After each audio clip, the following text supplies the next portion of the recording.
काल आमच्या एका फार जुन्या क्लायंट सोबत माझे फोनवर बोलणे झाले. निमित्त होते त्यांचे रिटायरमेंटचे.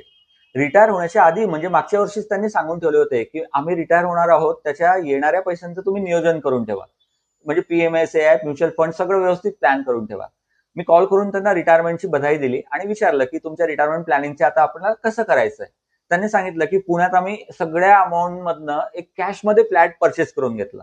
मित्रांनो, या गृहस्थांचा पुण्यात ऑलरेडी एक चांगला प्रशस्त फ्लॅट आधीपासून होता आणि त्यांनी आता हा दुसरा फ्लॅट केवळ गुंतवणूक पर्पजने घेतला होता आणि त्यातनं मासिक भाडं घेण्याचा त्यांचा उद्देश होता. मी त्यांना विचारले, की फ्लॅट कितीचा घेतला आणि घर भाडे किती येणार आहे? ते म्हणाले, की फ्लॅट साधारण 1,10,00,000चा पडलाय आणि त्यातून त्यांना ₹35,000 भाडं येणार आहे आणि हे सगळं ते अतिशय आनंदाने सांगत होते. हा दुसरा फ्लॅट त्यांनी त्यांच्या आणि मुलाच्या जॉईंट नावाने घेतला होता, जो एका आयटी कंपनीत जॉब करतो आणि त्याला खूप चांगला मासिक पगार आहे. मी त्यांना म्हटले, की सर आपल्याजवळ आणखी एक चांगली असेट कमवण्याची संधी होती, जी एक घाईचा निर्णय घेऊन तुम्ही गमावून टाकली. ते म्हणाले कसे? मी त्यांना एक्सप्लेन केले, बघा सर, तुम्ही रिटायर प्रोफेसर आहात, तुम्हाला दर महिन्याला 1,00,000च्या वर पेन्शन येते. शिवाय तुमचा मुलगा कॉर्पोरेट जॉबला आहे, त्यालाही अतिशय चांगला पगार आहे.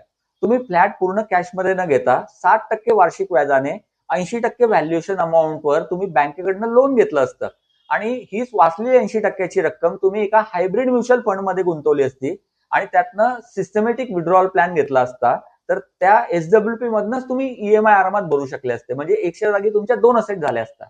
मित्रांनो, त्यांना हा जो मी सल्ला दिला याबद्दल आपले काय मत आहे ते कमेंट करून आम्हाला अवश्य कळवा आणि असेच महत्वपूर्ण व्हिडिओ बघत राहण्यासाठी आमचे चॅनल सबस्क्राईब करायला विसरू नका. धन्यवाद.